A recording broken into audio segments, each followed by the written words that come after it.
I think it's always challenging for a congregation to be engaged in ministry in its place, no matter what the place is like. I think that a lot of us live in transitional neighborhoods and wherever we are, unless we're in a small village somewhere where nothing ever changes. So I think ministry is always about places changing, and I think congregations are usually not very good at that.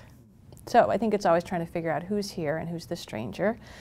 And I think the challenge for this congregation is that people would like to look at the stranger as someone who is economically poor, and that's not necessarily the case here anymore. Up on 14th Street, there's $1 million condos going up. So I think that puts a new level of challenge of what does it mean to be engaged in gospel ministry in this place. I think part of it is asking the question in a way that encourages people to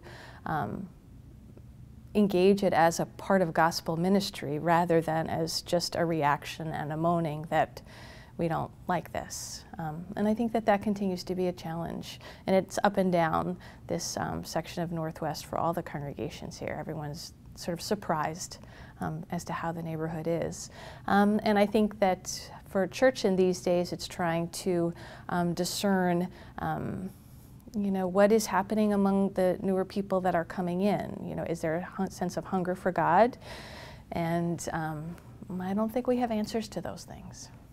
Church to me, is not just a Sunday thing, it's all through the week. So trying to figure out how to equip people to have both the wherewithal and the courage to ask even of God, where are you in all this that I'm dealing with? I think those are big questions always, and I think particularly for today and particularly for DC. There's always been a link in movements between contemplation and action. If you look at Dr. King and how he moved with people, there was always a measure of contemplation and action. If you look at Dorothy Day and how she started the Catholic worker movement, she started by long walks, praying and praying and praying before she knew what action to take.